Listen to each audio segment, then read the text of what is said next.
The Bacchae by Euripides, a version by Catherine Soper.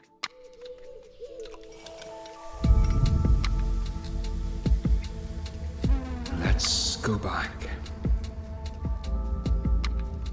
My mother was adventurous. She would find herself outside during hurricanes, watching the trees sway. And every summer she would get distracted and burn her skin raw. She would hear about a secret and wouldn't rest until she had prized open every part of it like a beach full of oysters. Her curiosity led her into a lot of places. But when it came to my father, that's like the iron in a volcano. It distorts your compass. Here's what I know. His voice made everything tremble. And his true self had 4 faces, 6 wings, 12 eyes, and the power to strike you dead on the smallest of whims. The sort of self it's best to creep past without the light on. The black bear you shouldn't poke. The insistent phrase coming back again and again from his mouth. I am a god. I am a god. There are a lot of things that sound strange in the telling. So, as she lay on her family's sofa, now an uneasy headache to them rather than a daughter, moving tidily, repeatedly between the choices of staying and the choices of going, it's worth remembering that when things sound strange in the telling, people make their own minds up about what the truth is. Those she left behind might say, she ran back into it all eyes open. No one to say, if you refused to listen, what was she meant to do? You might as well have forced her out of the door, into the abyss. Maybe it was your complacence that made it real. But I remember being born. And I remember everything that happened since. Even things that didn't happen to me. So I know what happened. I remember my birth. And I remember her death. And I remember your birth. And I will remember your death. But that's for later. For the time being, let's go forward.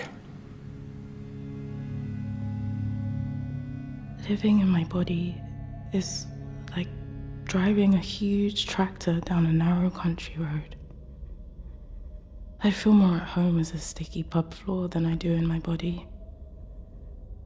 I feel less like a human, more like a trail of stardust floating somewhere far away. Like some sort of disembodied cloud.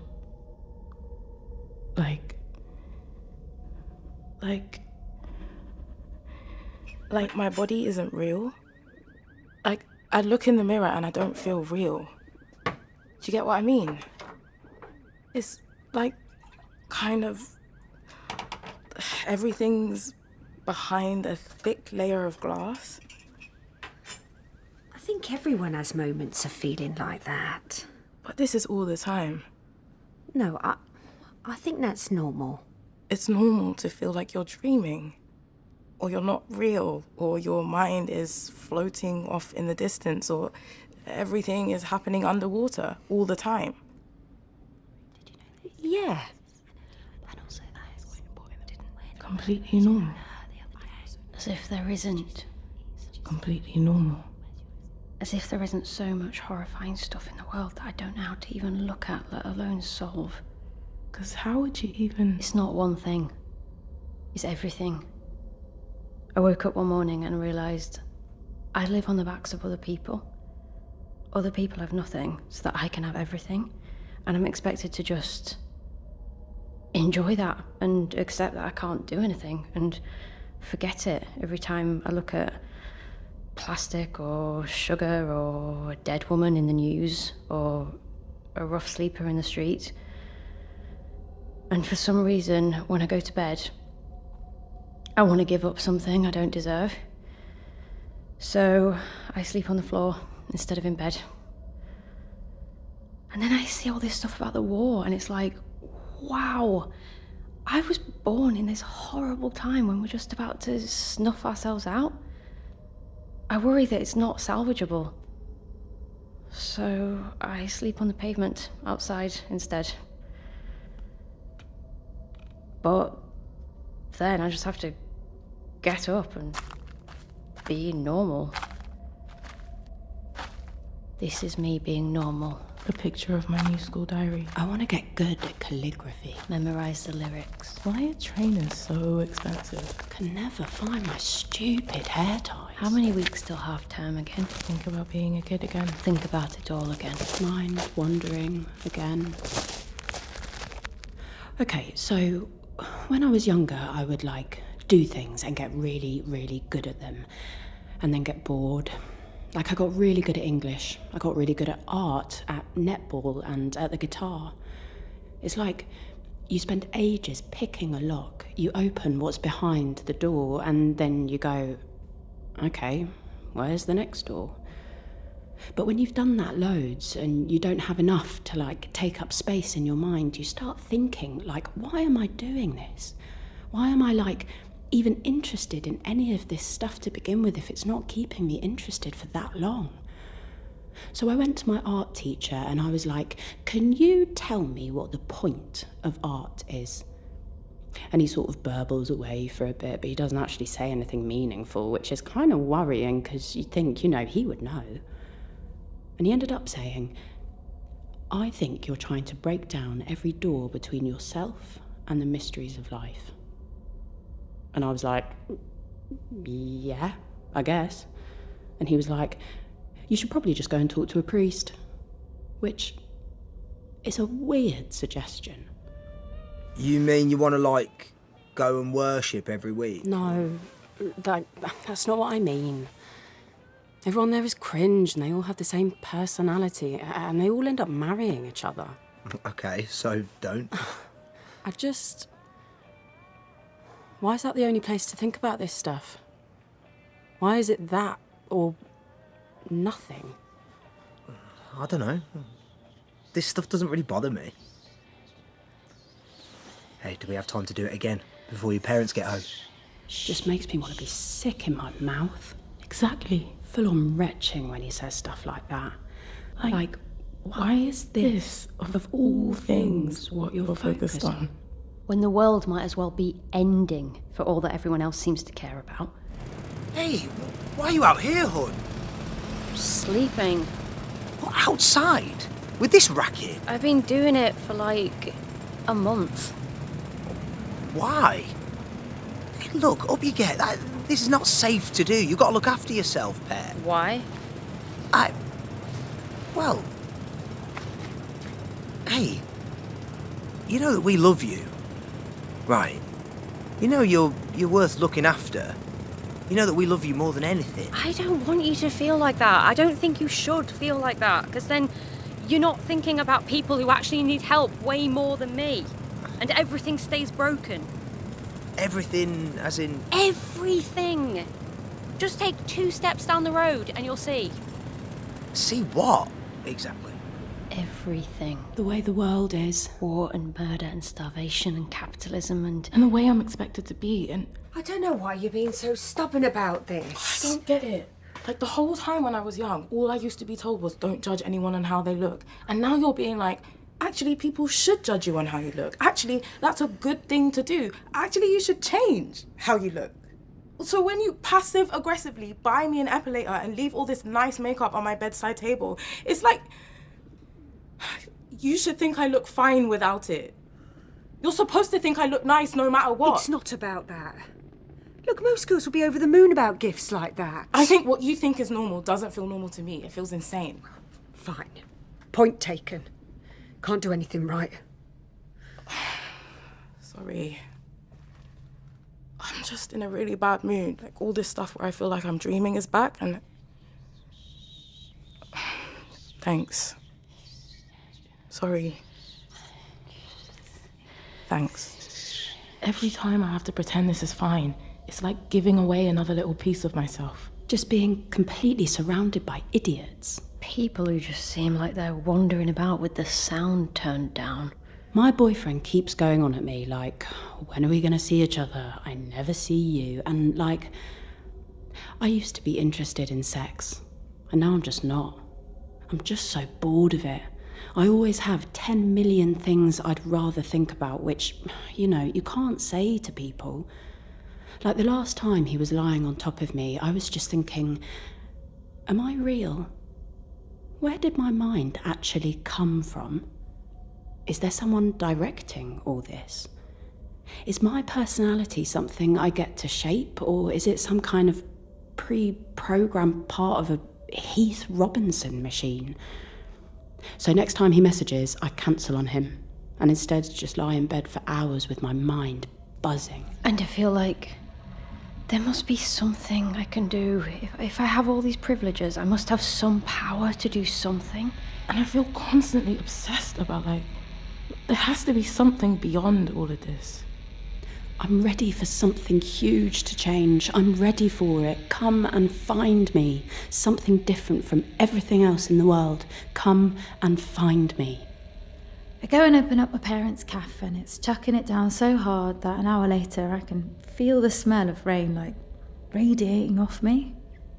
Every time I do this, I spend all this time sitting by myself at the till, zoning out and trying to manifest the door opening.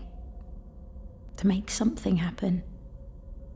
Because there's this part in the back of my brain that's like, I can make anything happen. I can manifest anything.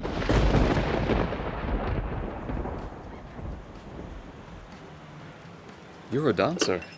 Wait, when did I tell you that? No, it's seeing you in person instead of pictures. It's the way you walk, the way you place your feet on the ground, your relationship with the surroundings. My surroundings? You mean this shithole? I did dance lessons for 6 years. See, I could tell. I was fully into it. I did ballet and tap and modern. I think I was just really annoying as a kid. I had all this energy and couldn't sit still for more than 30 seconds, and my parents wanted to tire me out, like you do with a dog. You must have got really good, though, after 6 years. Oh, no, I enjoyed it, but I was kind of shit. Stopped ages ago. Why? I just didn't want to do it anymore. You were fully into it, and then you didn't want to do it anymore. I really liked it, and then I don't know. There were loads of rules, there was loads of money. And when I was about 12, I stopped having the right body type anyway. So I would have just been trying to do something I was bad at. I did other things, got into star charts. Did you want coffee? Because I have to warn you, we don't have any here. I can only give you tea, and tea is basically trash. I know, I'm sorry. If we had a licence, I'd get you a real drink. You'd probably need it after a flight.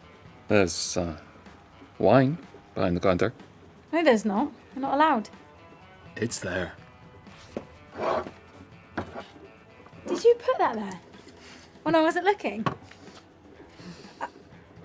You did? If you say so. So what, are you like a magician? I'm not a magician. Good, because that'd be so cringe. I'd have to leave right now and walk out into the rain if you said you was a magician, because I wouldn't be able to handle the cringe. What? I love the way you said that. Shut up. Sit down and drink your 6 a.m. wine. Sit down with me. No. I don't even really know you. Look, I didn't think we was going to meet for time. I wanted to, look good the first time we met, not be half asleep and in my work apron. Sorry. Blame red-eye flights. Where'd you fly in from? The East. What do you mean, But I have East? family here. Oh, right. My mother was born here. Poor her. Really? Sorry, does she still live here? I feel bad now. It's all right. Well, it's not, but don't worry about it. Why poor her being born here? Feel bad now. It's fine. Everything's dirty. I come out to work and by the time I get here I already feel dirty. Even the rain feels dirty. There are however many millions of people here and everyone's dry. All they think about is like surface level, money, kids, work. What would you rather they thought about? I don't know, okay, this is gonna sound weird, but when I used to have dance exams, I would go practice in a sports hall after school, and my slot was always like 4 or 5, and the sun would be like pouring in through the windows. And it gave me this feeling like the light was pouring into me. And it made me dance better, like in a way I couldn't normally do. And I was like overflowing with, this sounds stupid, but light was pouring out of me. And that was so different to how I felt all the rest of the time. And I don't see why, if anyone had the choice, they wouldn't choose that feeling over all the other crap. Yeah, like I said, I wasn't any good at it. It was rubbish. My mum got pissed off because I kept getting too big for my leotards and she didn't want to pay for new ones. You don't have to play it off by being self-deprecating. You were made to feel insecure about it. Sorry if that's too personal. No, I just wasn't... Did I catch you off guard? I'm fine. What I'm trying to say is that the feeling you had when you saw the sunlight and you were dancing is a really old feeling. It's a primal feeling. Because there are 2 kinds of time. There's sequential time that works in seconds and minutes and hours and years. And then there's the time of the ecstatic moment.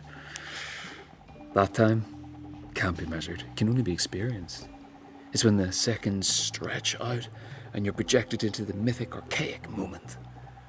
And having that taken away from you because people made you feel anxious about inhabiting your body is the kind of thing that happens to a lot of girls. Because there's a point when you go from the subject of your own life to an object of it. You stop being and you start seeming from the outside. You start wondering if you look okay, even when you're alone in your room, and arranging yourself in a less comfortable way in case someone is watching. Being taught to play that kind of 4D chess with yourself, looking at a reflection of a reflection of a reflection, means you're raised into dissociation. So you can't become completely absorbed in any moment, in any experience. Am I rambling? No. What I'm trying to say is the world isn't defined by how people see you. It's defined by how you see them. Yeah. I mean, you're right. I know a girl who talks about it like a locked door she wants to open. A girl, eh?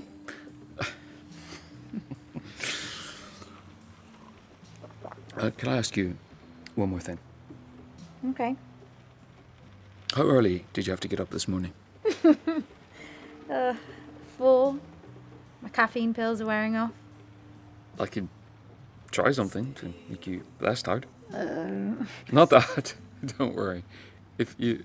can I touch your temples with my fingertips? Weird. I don't have to.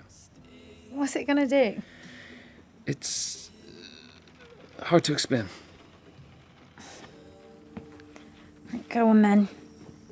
And dry your hands first. They're still wet from outside. All right. Geese flying overhead.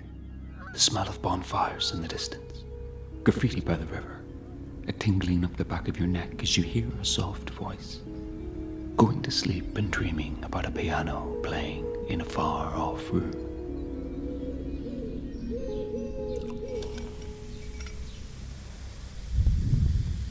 One of the things I keep thinking about is how the place you're native to is probably also the place you're a stranger to. It's just a collection of posts. Just some sounds. And images. Just in one half of my head when I'm reading something else. I don't even know who he is, but... I was sort of like, okay, go ahead, impress me. I was so arrogant, to be honest. It's really cringe now, but... If you think something is wrong with the world... Even just here, in my bedroom... If you think there's a wound in the world... It's like a crack in the wall opening up. Don't let go of that.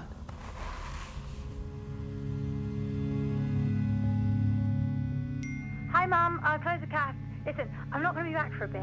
I have some really important things to do, and I just need to take some time away to do them. Like, I have basically been dead for years now, and I'm reviving myself. That's what I'm doing, so don't worry. Everything is so good. Everything is actually amazing. Everything is actually completely amazing, so yeah. That isn't normal. No. That sounds to me like a girl who is not in her right mind. I agree. But she came home, didn't she? After 48 hours unaccounted for, a man who entered the country and left with her on the same day. What did they do together? What do you think, Mother? And how many other girls in the city is he in contact with? Too many. These are all the reports from parents. None of the girls knew each other before, but somehow it's the same story again and again. You'd think they'd compare notes and realise, but... Everything is so good. Everything is actually amazing. Everything is actually completely amazing. So, yeah. Her parents have said it's like he returned her with a lobotomy.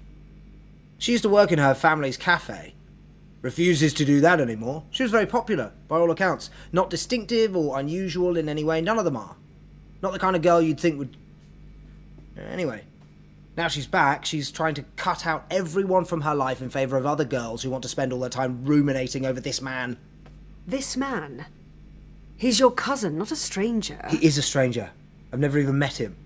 What is he to me other than a pebble in my shoe? You can call him your nephew if you want. I'm not going to call him my cousin. Why here? Of all places. There are young girls everywhere in the world. Why be intent on the girls in my city? Security's cleared a package for you. I'll get it.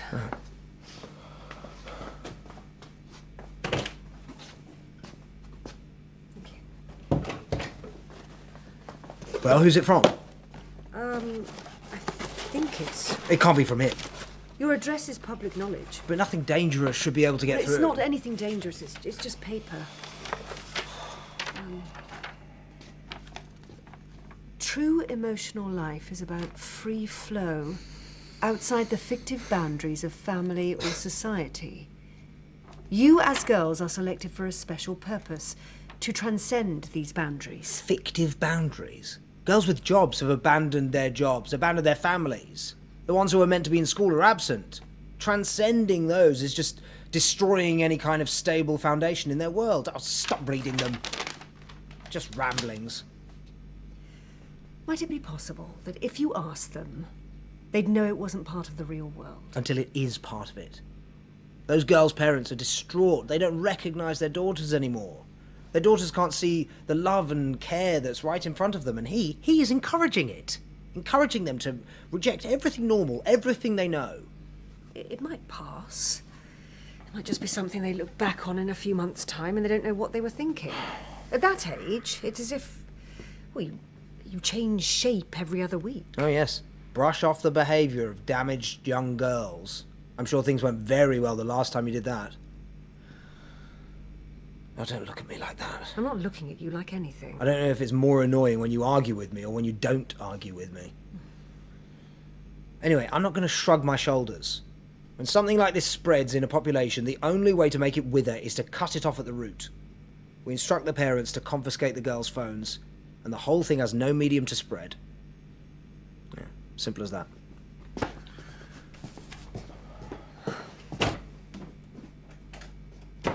What's my read on this? A man who's trying to recruit girls into his weird, made-up... What to call it? I don't know what to call it. Why can't I find the words for anything? Would I have wanted to do the same at their age? I don't know. She did. Or near as did. Would have climbed up trees to try and get a glimpse of the man she loved. Worshipped his fingerprints, crystals. I've met someone amazing. I want to find out everything about him. I want to solve him. I feel like I'm floating. Shh, shh, shh, shh, shh. Get some coffee, go for a walk. Gegitha, megala, kaifanara, tadegra, katergasmena. Get some coffee. Get some more coffee. Go for a walk.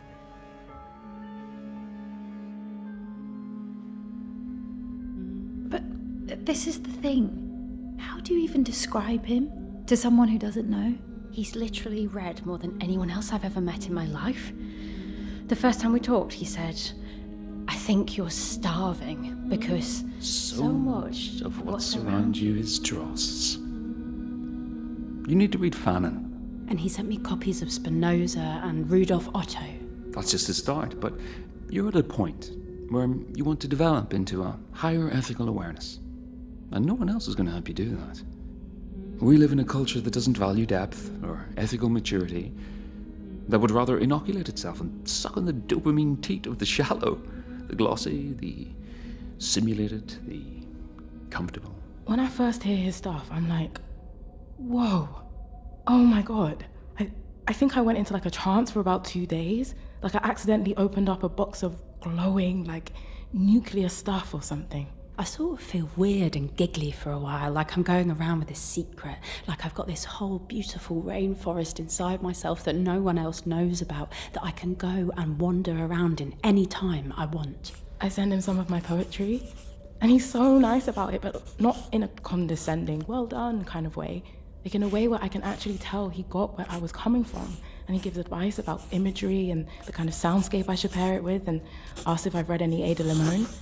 After we left the cafe and left the city, he said I could choose where we went. So we ended up sitting on this cliff top where the waves were crashing so loudly it felt like I was being consumed by them. And when the stars came out, I asked him where and when he was born. And I worked out that he's Scorpio sun, Scorpio moon, Scorpio rising. And triple Scorpios are intense, you know? You walk into the room with a triple Scorpio and they have eyes like full beam headlights that can see through you and learn all your secrets. And that's the way I try and describe him to people. He's like the epitome of a triple Scorpio.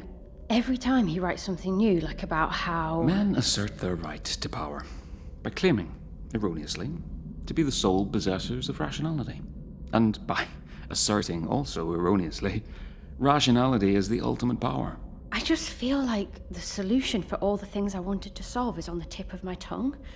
Like a note vibrating there all the time. Because I knew that. But I didn't have the words to say it in a really clever, convincing, stylish way.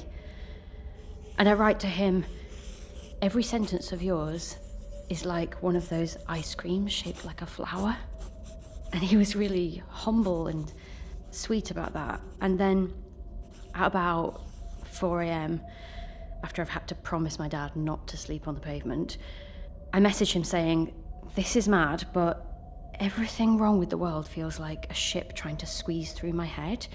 And he says, it's not his writing that'll help with that. I have to write for myself, that's the only way the ship will pass through properly. I took a video of myself ice skating, going at full speed across a lake that I didn't know was safe.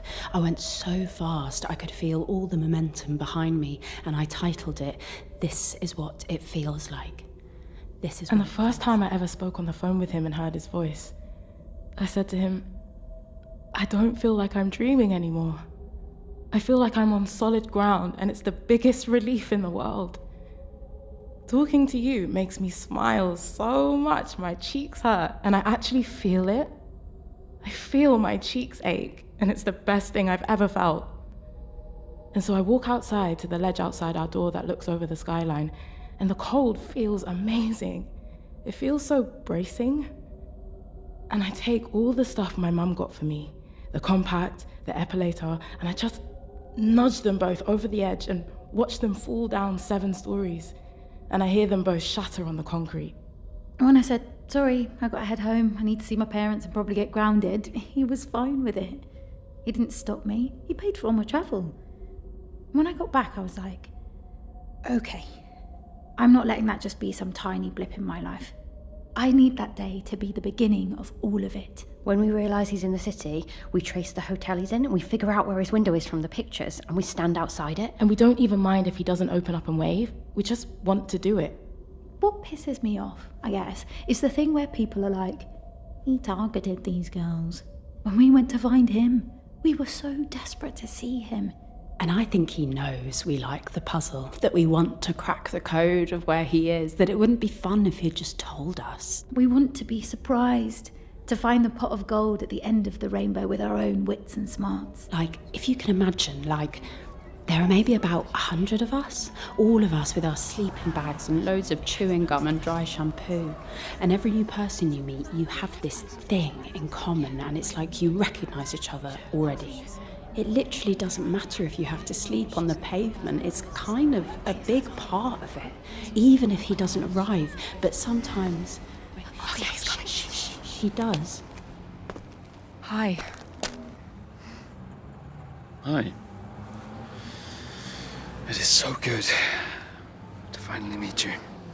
He hugs me and he smells like sage and mountain laurel. When I actually get to talk to him, face to face, I say, "You're so fearless. You don't panic about what you're gonna say.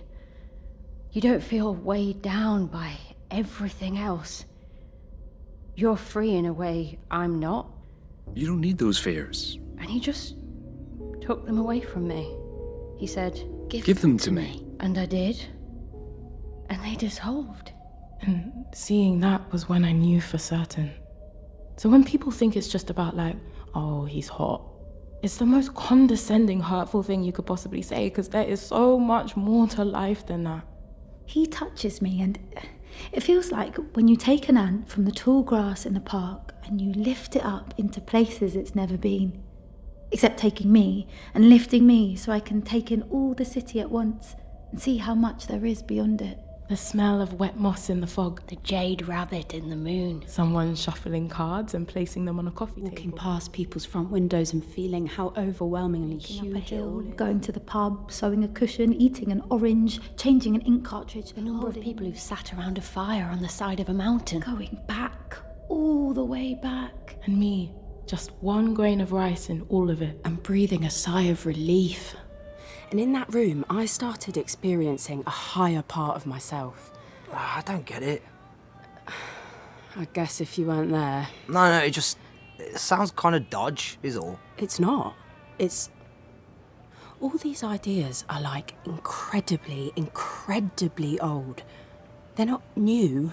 They're not weird. They're not like, I don't know, new age or whatever. They're ancestors calling from the deep. Okay. And I wanted to listen to that. But why? Because I wanted to experience something extraordinary. I don't get why this isn't interesting to you. This feels like the only thing anyone should be talking about, ever. Like, I would write stuff to the other girls about, like, my thoughts on poverty and my thoughts on justice and why more people get convicted for low-level drug offences than for rape. And then a few weeks later, I'd see people quoting it back at me, and I'd go, "Oh my God, who wrote that?" And then I'd realise it was me. I wrote that. I actually have insights and thoughts and opinions that matter to people I really respect. And one by one, I'm flipping squares on the mosaic of the world and helping people understand things better. I think I figured out the problem. I'm in the middle of a lot of things right now. Yeah, but I need to talk right now because I don't want to lose my train of thought. So I think the problem's this kind of neoliberal bourgeois life, you know? Like, that's why you and Dad and everyone else find it really weird that I'm looking for something more. Because you're all happy with, like, this world where you're just being marketed to constantly. And everyone just wants me to buy into hating myself in a new way in order to buy products and hanging my self-esteem on this made-up capitalist system. When all of that is just distraction. All of that is just dust. All of that is covering up the real stuff and the real me. And that's why I never feel like I'm really in the room with you. That's why I always feel like I'm behind a thick sheet of glass. Are you able to explain to me how it isn't a cult? Oh my God. Come on. All of you sound the same when you talk about it. Yeah, but... What, do you think we've been, like, fed lines to say? I don't know. Have you? I'm genuinely asking. No one's told us to say things. We're just actually all going through the same thing. Like, that actually pisses me off that you think I've been told what to say. And actually, this is just actually really typical. Like, oh, just go back to the way you were before. Go back to being sad and unfulfilled and without anyone in your life who understands you. We like that better. We liked it when you relied on us more and were desperate for our approval and you didn't have a voice. I see through that stuff now. Thing is, I cannot express how much not following him was just not an option. After the first time I felt this stuff in a session with him, I felt like if I closed myself off, then I was never going to be fully human. I would be putting a wall there against the things I couldn't understand, against the deeper parts of the universe or myself that I found confusing or strange. And I couldn't do that. I can't see a wall and not want to know what's behind it. There's this phrase in Sanskrit in the Upanishads called neti neti, and what it means is not this, not that. And it's how, when you can't actually define something, all you can say is it's not this, it's not that. And every time someone outside this asks me, is it this, is it that? Are you just really big fans? Is it a sex thing? Is it something you'll grow out of? Is it a political statement? Is it a cult? Is it an art project? All I can think is no. It's not that. It's more than that. When they take away our phones, we just find other ways. We go analog. We make new routines of where to meet, places where we leave info about where he's staying and where we can meet. It's kind of exciting to start with, but it gets old really quick, because we shouldn't have to be doing any of it. But there are good moments. He comes and walks around my block with me for hours, and we end up on the floor where I know it's just squatters and we share a can. Seeing him feels like I'm hiding starlight in my pocket, and I write that down on my arm so I don't forget it later. I want to tell you something about myself, if that's all right. Okay. My mother was... What? There's no good way to say this. I hate having to say it. She was... Well, I should just... You don't have to shake like that. I'm not gonna judge anything you say. She was murdered. Oh my God. Now, you know why Oh my God. Yeah. By my father. When I was pretty young.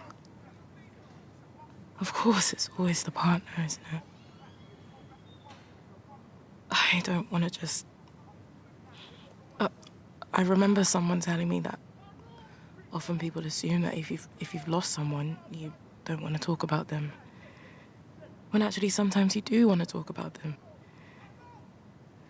So if you want to, what was she like? I would rather be part of your bloodstream than be my whole self and be without you. I would rather be one of your skin cells. I would rather scatter myself to the wind than be without you.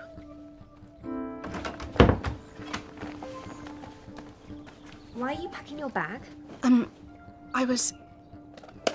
don't know, I was thinking... Are you going back to him? Were you just going to do a midnight flit and not say anything? Even to your own sister? Did you just think, oh, I'll leave her to explain things? Agave, I don't feel in control of whether I go back to him or not. It's like, if I wake up tomorrow and I'm still here, my feet will carry me back to him. I know that sounds crazy, but it's like I'm on a ship that I can't steer. Of course you're in control. Of course you are. If you go back to him, you're an idiot. If you go back to him, there's no hope for you and no helping you, honestly. I feel like there's some kind of dark spell on me. All I can think about is going back. It's like I'm wilting without him. Fine. Do it if that's what you want. I don't care. So your mother's family just...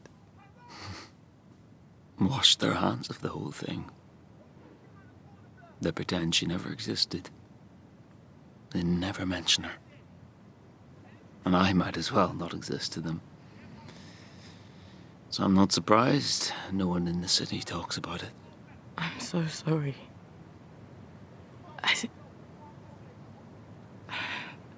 Everything I want to say doesn't feel like enough. Like I want to say, this isn't justice, but that doesn't feel like enough. I think the people who did this won't understand until they know what it's like. Until they feel the same thing she felt. And you felt. It's so typical. With what's wrong with us, with what's wrong with in this city, what's wrong with humans. That her family, his family, would just ignore something like that. Sitting here, uselessly taking up space, feels like the most insanely irresponsible thing to me now. There's a wound in the world, and I can't keep pretending there's not. Like when I asked my dad about it, and he said... But sometimes these things just can't get solved. But it is solved. It's just been covered up. Like, we know what happened, and it's not something far away in another country. It's here. Did you know about it? Well, yeah, but... You knew and you never told me. Well, I didn't think... You knew and you never told me. It's not at the top of my mind all the time, okay? It happened so long ago, and this is just how things are. So you think it's all fine? No, but... Her body wasn't recognisable. All that was left were her teeth, and her teeth were left in the morgue for years and then thrown onto a slag heap. Yeah, that's terrible. So why aren't you out on the streets? I have my own life. I'm tired a lot of the time. I don't want to go out on the streets. So you do think it's fine? I read about this. I think this is the hermeneutic gap. Sorry, the what? We head out at the time we agreed, all together like a flock of starlings, and pile into his hotel room. Whenever I think about your mother, I feel this, massive wave of anger for her. I can't believe none of it's talked about by anyone. There isn't even any news story about her attacked. Yeah, I couldn't actually believe it. Genuinely, everyone in power in this city has blood on their hands. It's so convenient not to do anything. They can wear people down over time. Institutions have sticking power that most individuals can't match. I see a lot of her in all of you. A curiosity, a drive to look more closely at things people tell you should just be accepted and ignored. Here's what they're going to try and do. They're going to try and suppress everything new you've created. They're going to try and stop you meeting. They're going to try and cut you off from one another and from everything I've told you. Every bit of autonomy you've been told you have is illusory. You need to write that in your hand and staple it to your forehead. The thread can be snapped in an instant, and suddenly you're confined to your home. You're barred from gathering knowledge, and so barred from power. But nothing will change unless you force the change. Force is necessary, and change is always painful. Always. Every single time. There is pain. Which, yeah, I know sounds a bit heavy, but I don't want to go back to how things were. And this is when we start asking, for the first time, about the kind of city we actually want to live in. And how we get there. And what the skies look like there. Someone on the staff at his hotel snakes on us, and we get sent home by the authorities on some really shaky, made-up legal reasons. And told that if we're found gathering again, they'll send us home, with literally no legal explanation for it. We don't have to be doing anything bad, we just have to be in the same place at the same time, and they'll separate us, just like he said. And it's terrifying knowing this is where it's heading. We all go to sleep making more plans with each other on our burner phones, but we're getting anxious. Knowing that the crackdown is going to keep on getting worse if we don't do something, and knowing how much is at stake for us. But here's the thing to remember. It's something that he told me the first time I met him. There are things in this world that cannot be brute forced. They will elude any force, any imposition. They will manifest in ways that are out of your control. That night, I have these dreams that are so intense I can smell them. It doesn't feel like rest. It feels like fear, like sulfur in the brain.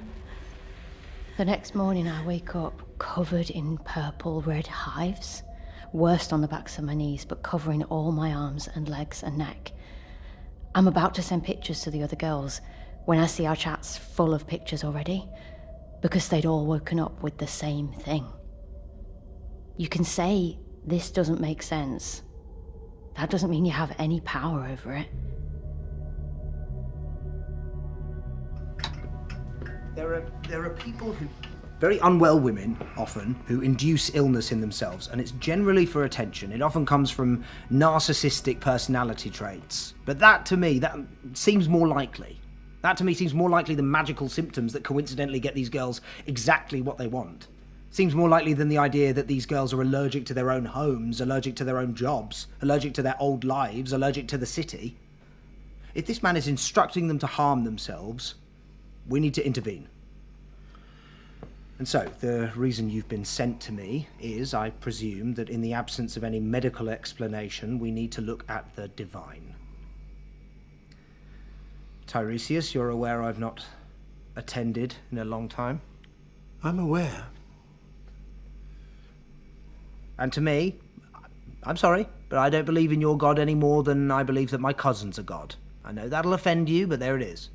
I don't pay any mind to prophecy or visions or speaking in tongues or mysticism. And while I respect that you have an ancient position, you have an ancient belief, and it's important to you, none of that will help us here. He's an impressive man, you know. Is he? Is he really? There's a long history of gurus in all forms of religion. One of the parents told me that their daughter has started meditating every morning.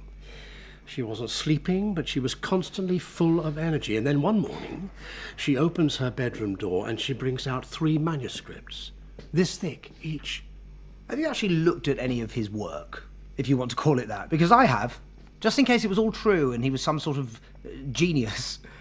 It's just ravings about the universe, about consciousness, clearly written during a drugs trip or manic break of some sort. The sort of thing people stopped finding interesting 50 years ago. The only reason these girls find it novel is because they're too young to remember that. You're too young to remember 50 years ago. Do you even remember 20 years ago? There is a reason why we do things the way we do them. There is a reason why we have systems, why we sleep in the night and wake in the day. Do you know why we have the society we have now? Because people discovered coffee and stopped drinking ale all day. You're going to be devastated to find out that that's apocryphal. Fine. All I'm saying is that this isn't harmless, it isn't normal, it isn't empowering or noble. And when you have a collection of signs, of warnings, you have to act. Sorry. I think there's something you should know. Calm down, what's happened? Look, there's this ridiculous list of demands going around everywhere. You go outside, you can't avoid it. It's through every letterbox and on every lamppost, and they've fixated themselves on my sister's death. Obviously they say his mother, but they mean my sister. They put some picture of her on every single one. I've got no idea where they found it. But they want her death acknowledged as murder. They want a sculpture of her head to be put up in every square in the city. Her head? Yes. Why her head? They don't say. And they want him to be acknowledged as a god by everyone. That's ridiculous. They can't possibly think that's going to happen. There are some demands that I think are not serious. It's stuff like almond blossom trees to be planted on every street. They want a baby goat to be given to every newborn child. And they want plays about Semile's death to be performed every year in forms including, but not limited to, opera, puppetry, ballet, acrobatic mask and kabuki. But they have also named several instances, several people in high-powered positions who they are accusing of complicity in her murder, including me. They say they want every one of these people to be prosecuted, or else they will... God, I don't even want to... They'll what? They've said they'll guillotine them. They don't mean literally. There's no need to panic. It's hyperbole. I don't think that's hyperbole. They're saying it to show they're serious. But it doesn't mean they're serious about that. They don't think about it like that. They're practically children. Yes, exactly, they're children. I didn't want to suggest this, but I think for everyone's safety, we need to consider a curfew for them. Look, they've already had a physical response from a heightened emotional state. If you infringe on their freedom even more, it will get worse. And I'm not sure this is something you can simply legislate against. He's right. Let me tell you how the law works. If I order a curfew, then it will happen. If I order them confined to their rooms, then that will happen. None of you seem to understand that this is not complicated. An order is made and it comes to pass. No more phones being smuggled home, no more impromptu disappearances. If they're meant to be in their homes at night and he takes them elsewhere, it is trafficking. And we have him pinned. The miracle of civilization is surprisingly resilient. But all these demands, it's utopian dreams in felt-tip pens. They're asking for baby goats. It is not serious. You don't need to respond like a lion defending its territory. Their parents are lying awake at night in fear of what these girls are doing. It's their interests I'm defending. Once people collect their letters and read these demands, they're going to come to me in droves, again, begging me to bring their behaviour under control. Behaviour such as writing? Such as talking about passionate subjects in passionate terms? If you have a problem with this, tell me what's likely to happen. What terrible thing will come to pass if we bring these girls back down to earth? Prophesy it, and we'll see. Didn't think so. Now, I'm sure you have a service to be leading on the hour. There are parts of the universe that can't be accessed through logic. So think about this carefully. I'll walk you out. He's just having some... It's fine, it's fine. Are you all right? Mm-hmm. You look like you've got a lot going on in your head. I think that's just my face. Bye.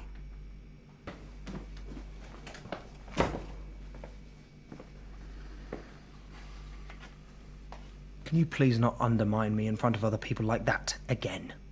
He's known you since you were 2 days old. I'm not sure he'll ever see you as authoritative. Well, not if you... I brought you a copy of the demands. You can just leave it here. It's not going to be my priority.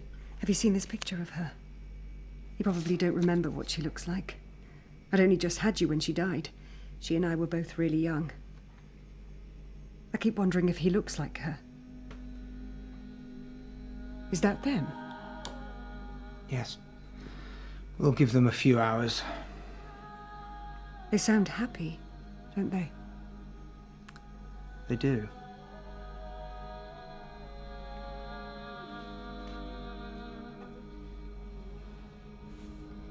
We knew that when we sent our demands, that was a fork in the road. If they just dismissed us, that's a sign that there's no negotiation. There's no understanding. And if there's no negotiation, we know they won't settle for anything less than complete control of us. But is this really standard thing of, oh, here's this new thing, I don't understand it, I don't like it, I need to shut it down by force? And that goes double when it comes to women. I can't possibly understand how these women actually want to do these things, because I have these ideas in my head of what women are and what they want and what they do. And if there's a man involved, obviously, he's the one in charge. It is the laziest, most condescending stereotype. And on the first night of curfew, we're all in touch with each other. I swear, we all collectively keep the burner phone industry going even more than dealers and terrorists do. And on the second night, our rooms will get searched and our phones get taken away again. Which, you know, I'm like to my mum, I should have done this earlier. You've never found me this interesting in my whole life. But when we go to sleep on the third night, every single one of us keeps sleeping. We all sleep for 3 days straight. Not like drifting in and out, proper, like almost in a coma kind of sleep. And when we wake up, our hives have all vanished. And we know that's a sign.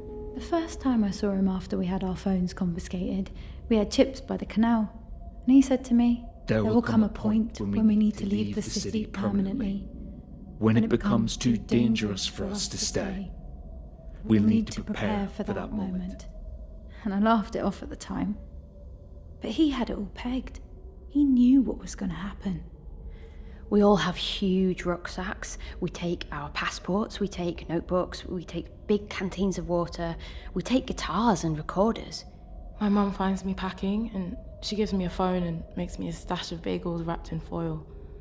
I'm so relieved that she isn't going to try and stop me, but I don't want to take the phone in case she's going to use it to trace us. We have no idea where we're going. We know there's an airport in the direction we're headed, a bigger one with international flights, but from there... we know there are certain countries he has friends in, places where everyone accepts him, but there are rumours springing up everywhere, especially with some of the younger girls. And we know better than to believe all of them.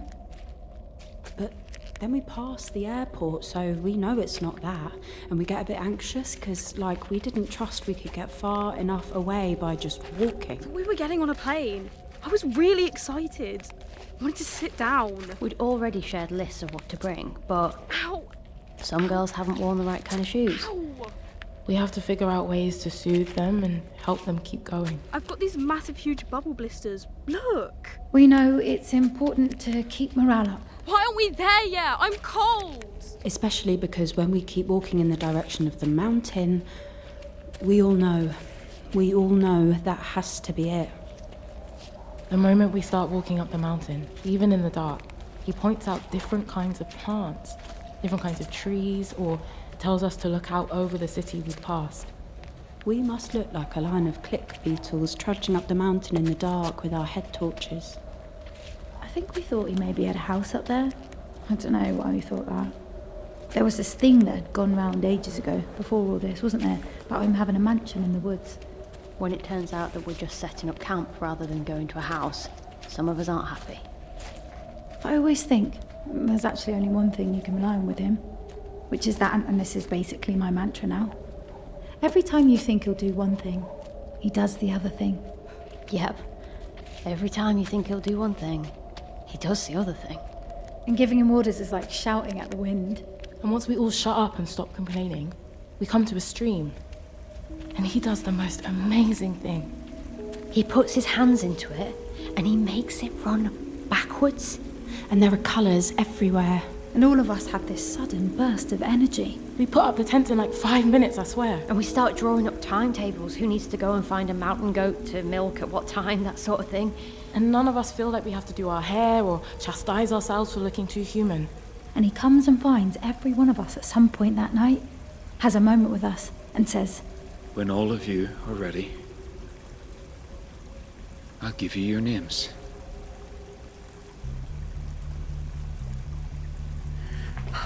What are you doing? Am I not allowed to hug my son? Well, no, not what I'm... Can you just get off? I'm just thinking about all those families. Your daughter or your sister suddenly just... Oh, you don't need to brim over like this. I'm in touch with the police. Mountain rescue are on the hunt. It'll be a long night, but they'll all be back home by the end of it. They'll all be freezing. I know. They won't have taken any of the right clothes. I know. They probably haven't even taken any water. I know, all right? I know. Stop panicking. No one's going to die. How do you know? Because I'm in charge here. I am in charge. I'm going to take care of everything for you so you don't have to worry. You want to take care of me? I wouldn't put it quite like that. Oh, you make everything sound so maternal. What's wrong with that? That should be obvious. No. You shouldn't even need to... Are you determined to annoy me to death this evening? You're behaving like some kind of fly buzzing around my head trying to cast doubt on absolutely everything. You already destroyed one girl, so let me get on with protecting them. All right. I'll go. It doesn't matter what you go and do.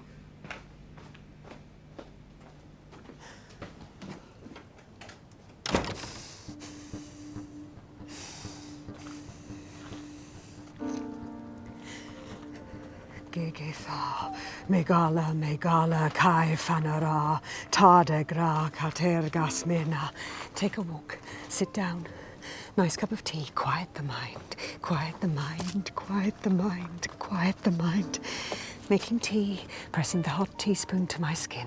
The day he was born, after she'd already left, looking at him and feeling all in a rush that I could predict his future. Knowing he'd be all right, would do everything differently. All the hope in the world, pumping my blood. Quiet the mind, quiet the mind. Gigitha megala, just lint in the corner of a shoe. Quiet now. A river on the mountain. A river on the mountain. A river on the mountain.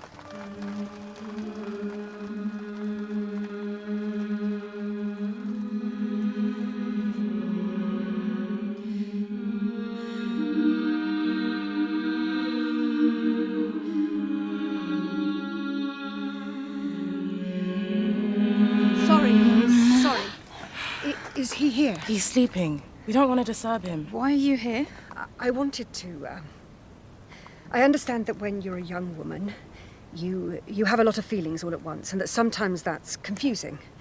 I know that probably all of you have just got swept up in something, and it might feel a bit difficult at this point to come home and see your families, but if you could come back, even for one night, just to sleep in your own bed... This doesn't sound real. This sounds like lines someone wrote for you. Wait. How did you get all the way up the mountain? He put barriers all the way down to stop people getting in. Well, there weren't any barriers. We need to send someone to check it's all still in place. It's really important that we're safe and protected up here. It is. It's so important. And the best way we can protect you is to get you down. No, not down there, no. No.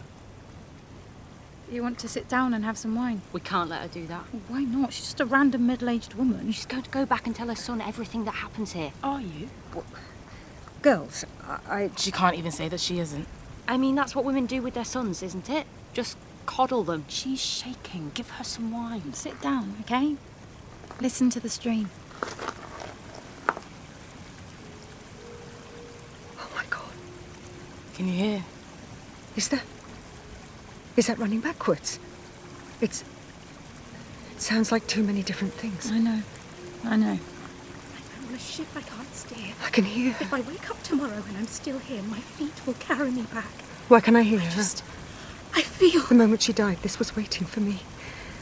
The moment she died, this was locked up and I couldn't do it. I couldn't think about her teeth in the morgue. I didn't know how to do it.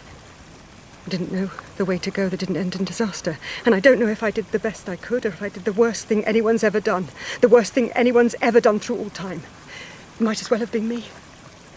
It might as well have been me who did it. And it just gets louder and louder and... He's coming.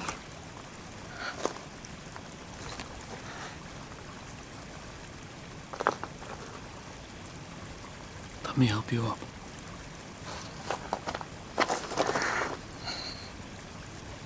We've not met, but we're blood. I know. I look like her, don't I? Yes. It's all right. You can touch me.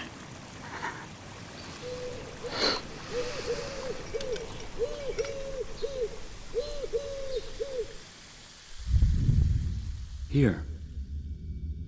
I'm going to tell you what's happening. I want you to remember that this isn't a comedy. The ending of this is going to be set in stone very soon. Picture me in a kitchen, barely used, anodyne. 3 a.m, and the air is still. And when I tell you more, before we go back to the mountain, I want you to listen.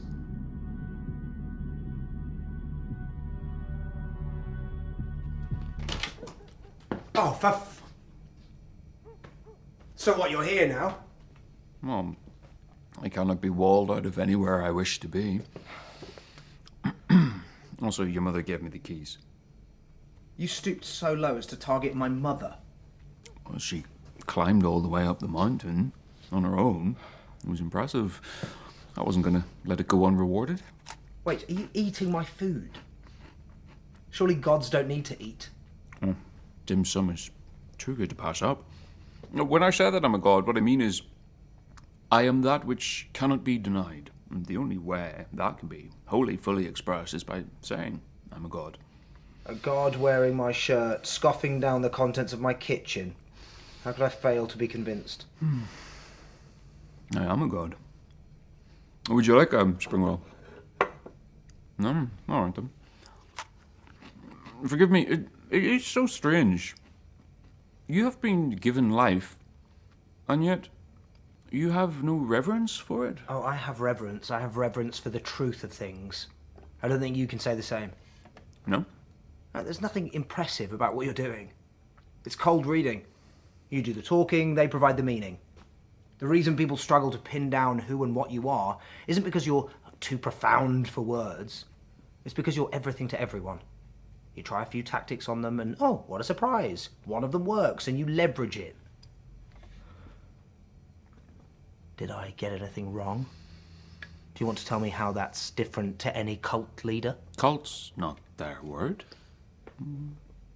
No, they've not described themselves as such. But, all right, let's think about it. I've not asked those girls for any money. I don't want them to blunt their gut instincts to tell them when something is wrong, when alarm bells are ringing. I want them to sharpen that ability. I suppose the question is why you wouldn't want them to do that. Because the beginning is embrace your gut instincts, the middle is let's run away to the mountain, and the end is, frankly, a brood of children being born to these women in sub-zero temperatures without medical assistance. Let's not pretend it's something ethereal. You're right. Of course I am. That's why I said it. Oh, give me the dumplings. Of course, this is what's happened. They're obsessive. They're easily influenced. And they're in the absolute pink and prime of their lives. And you've stranded them together without anyone else. I mean, what are they doing with each other up there? There are a lot of different things they do. Are there? I don't know if they're actually suckling animals, but, you know, they have a lot of strange ideas. The star is this, triple Scorpio that. One of the things that makes all this difficult is women devote themselves wholly. In general, I'm not saying every single instance, but in general, they're less focused on logical judgments, and so they don't compartmentalize in the way someone more logical does. You know, go to the office and work, come home and live a different life. Never the twain shall meet. They don't see the value of that. And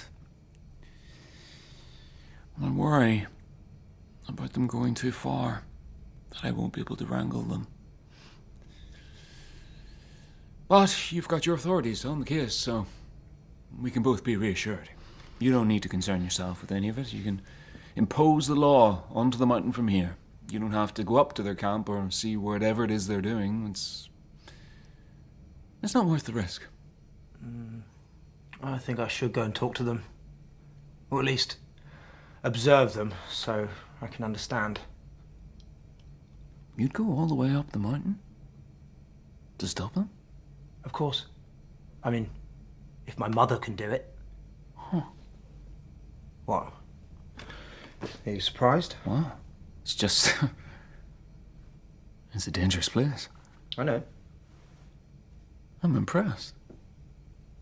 Genuinely. But how are you going to infiltrate them?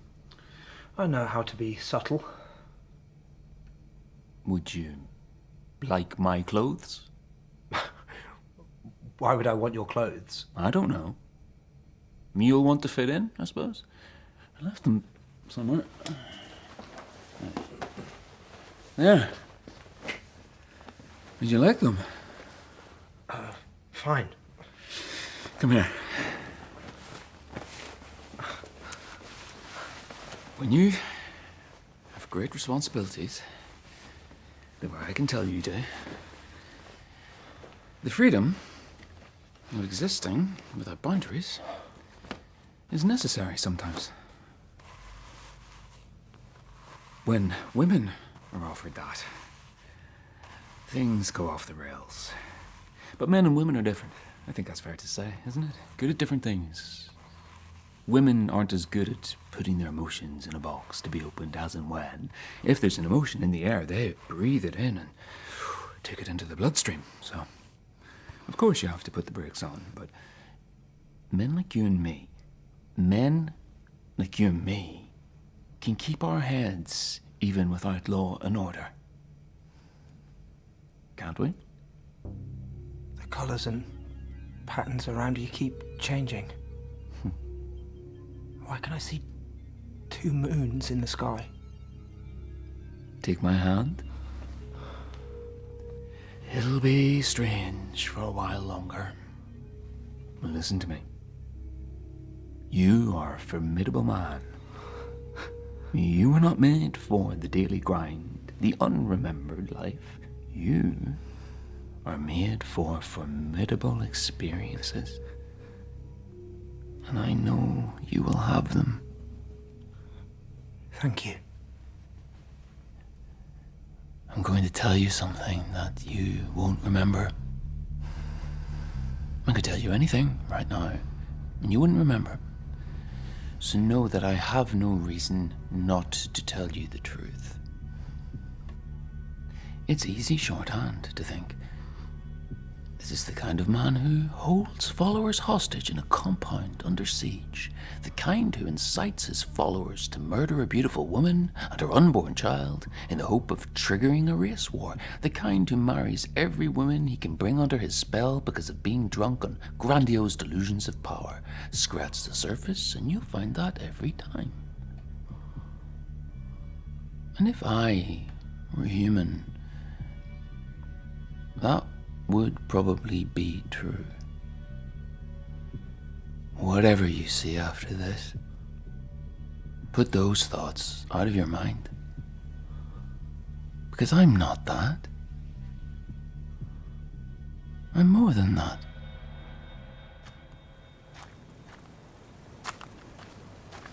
Get everyone together. This is serious. One of you must have brought a tracking device or had one planted on you by your family or by an authority, because right now we're surrounded. The barriers I've placed will take them a while to overcome, but they're persistent. So I need to ask you, before anything happens, if they came to take you back, would you go? Never. Take my hand. I'm going to give you all your names. I just feel like the solution for all the things I wanted to solve is on the tip of my tongue. Song. Like a note. And it gave me this feeling like the light was pouring into me. And it made me dance better, like in a way I couldn't normally do. Freedom. I feel like I'm on solid ground, and it's the biggest relief in the world. Joy. I felt like if I closed myself off, then I was never going to be fully human. Love. I keep wondering if he looks like her. I keep wondering if he looks like her. I keep wondering. Agave means illustrious. It comes from a word that means to wonder at. I think you should keep it.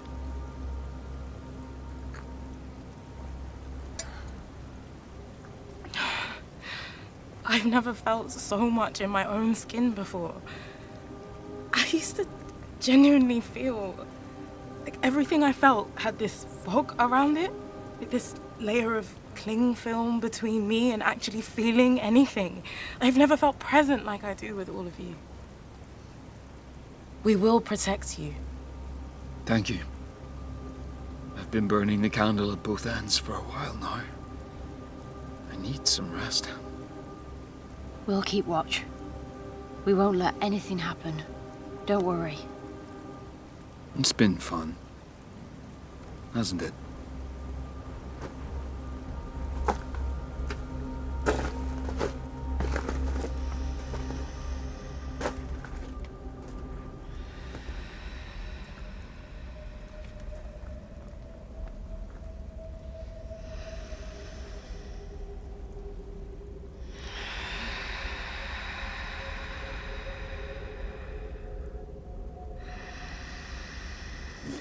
Oh my God, is someone here? Someone's listening. Someone's been listening to everything we've said. Turn off your torches. I think it was a gun. Please, leave us alone. Shh. Let me handle it. Don't come any closer. I'm protecting these girls. Don't come closer. I won't ask you again. I'm not letting more young girls. More! I said don't come closer. Don't come closer. There are colours and fireworks everywhere in my peripheral vision as I walk up the mountain and approach the girls. All the barriers between us are gone. Everything that was a boundary between our minds and bodies is gone. And there are flashes of what I always imagined them doing, like single frames of film inserted into my vision. 1 second they're welcoming me, and 1 second they're running from me. And every step I take, it's harder to tell the difference. And a woman walks towards me.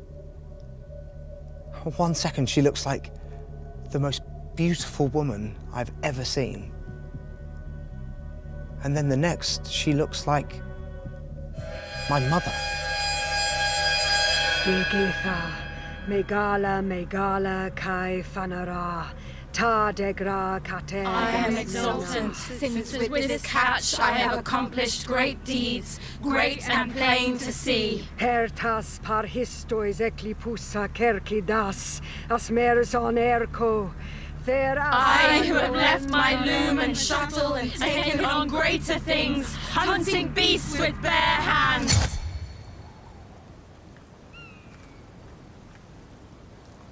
I get cold really quickly. I suddenly realise I haven't felt cold since we came here, and now all my sweat is cold. And then we see another man ambling up the mountain. He might look like a young man to anyone else, but we know he's an old man, made older by the things he's seen. And Agave stands up, looking like a lioness. Like the most powerful, avenging spirit we've ever seen. And she holds in her hands our bounty. The head of an intruder. The man isn't horrified. He looks at us like this was predictable, because it was. He looks at each of us, one by one, and we feel young. The wind picks up, and suddenly I realize I'm not wearing the right clothes for the weather. But he says, Agave, you must be cold. It's freezing up here. What did I do? What did I do? And she looks at the trophy, almost as though she hasn't seen it before. What did I do? What did I do? What did I do? As if she hadn't done the bravest thing possible, and beheaded her own son. We all did it. We helped take off his limbs, and we scattered them all across the mountains so no order could be made of them. We asked him to back off.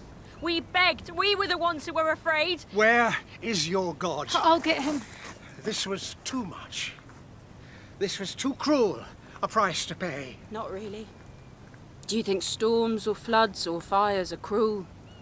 They aren't cruel. They just are what they are. They do what they do.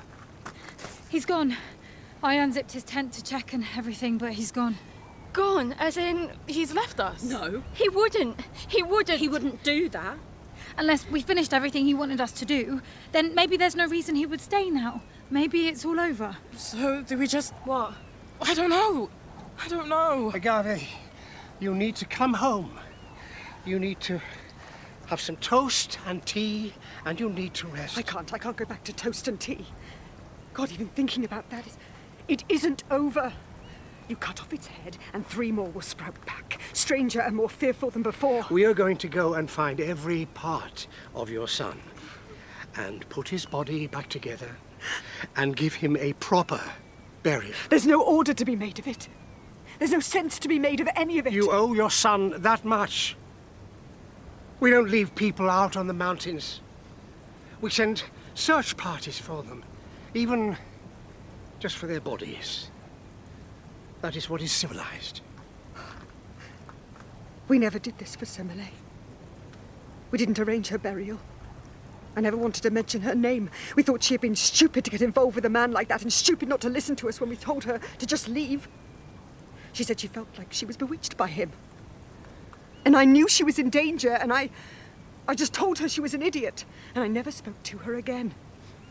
And now I know what it's like. I know.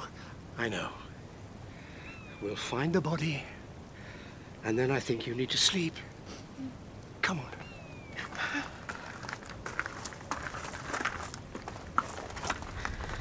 Oh my God, he's not gone. He's done something else. Look at the cityscape. I knew he wasn't gone. He's showing us where he is. We told you. We told you. The buildings in the distance start swaying like they're waving to us. And then the swaying becomes shaking. The cloud of dust and debris rushes to fill every space, marking every road, every house, every tower. And then, after nearly every building has given up, there's quiet.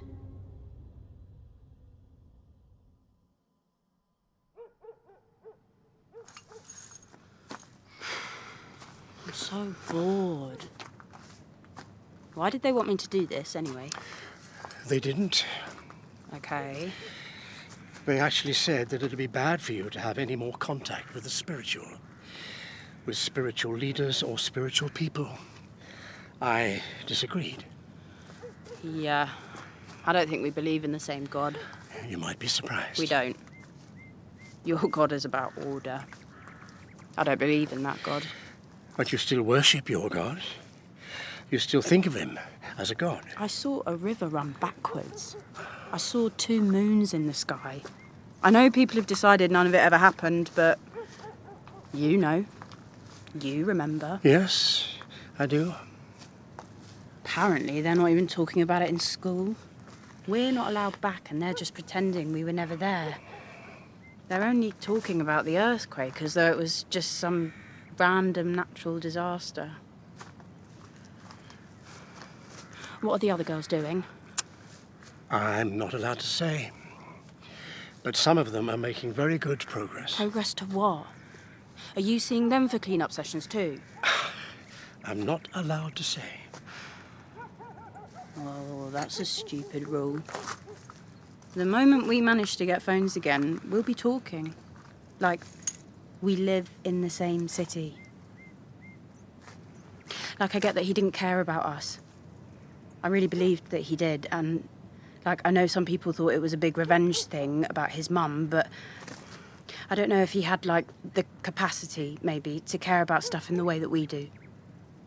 What's caring if you're a god? But I miss it all so much. We thought doing this might help. But I can't just do earthquake aid service and that gives me the same thing he did. Might as well be the same thing. That's the problem. It's like people looked at everything we did, everything we were saying, and went, oh, maybe she just had too much time on her hands. When that feels so patronising. That was never what it was about. So what was it about? I don't know, a lot of things. I've never been as creative as I was during that time. I've tried going back to all the stuff I was doing, but it's like there's a part of me that went away with him. You know, we used to put on shows for him. We somehow had all these extra hours in the day. I don't even know where they came from, and all this energy. Like, we'd rehearse all this dancing and singing and ballet and stuff, and we'd only perform it once. All that work, and it's just for like an hour and a half, hoping he would like it. What was that about? It's so weird how you can't see the stars here. There's like one. I'm a Gemini, which, if you could see the stars, would be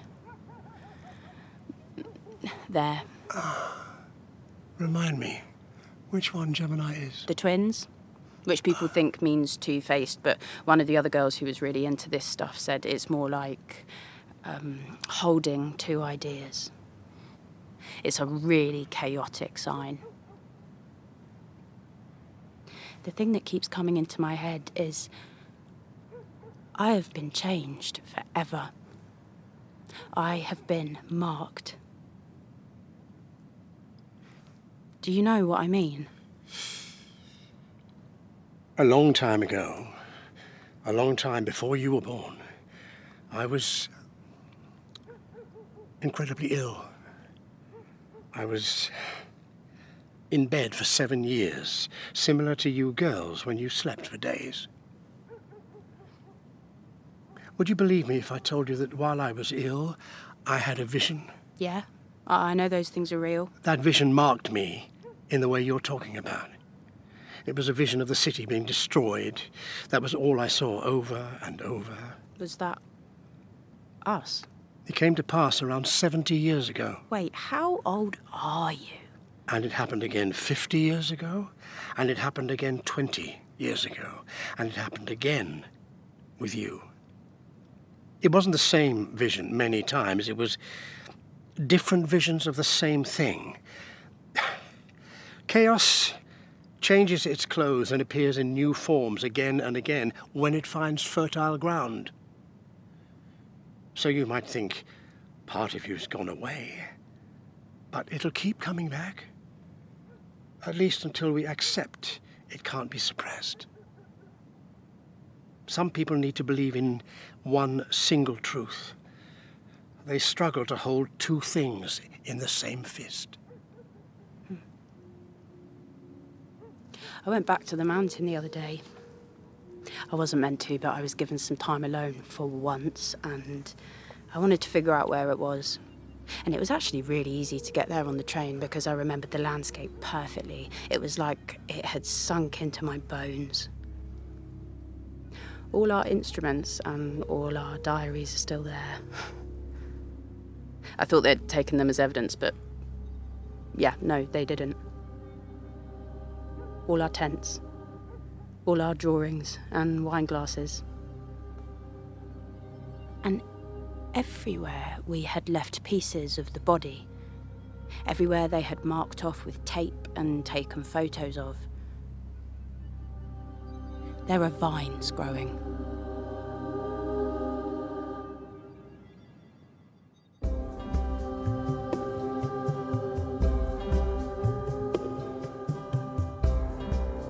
In the Bacchae by Euripides, in a version by Catherine Soper, Bacchus was played by Colin Morgan, Joy by Francesca Amawuda Rivers, Song by Ella Brucoleri, Love by Matilda Tucker, and Freedom by Tia Bannon. Agave was Claire Corbett, Pentheus, Sam Swan, Tiresias, Sam Dale, Semele, Yasmin Mwanza, and Libation, Madeline Clark. The director was Gemma Jenkins. It was a BBC Studios production for Radio 4.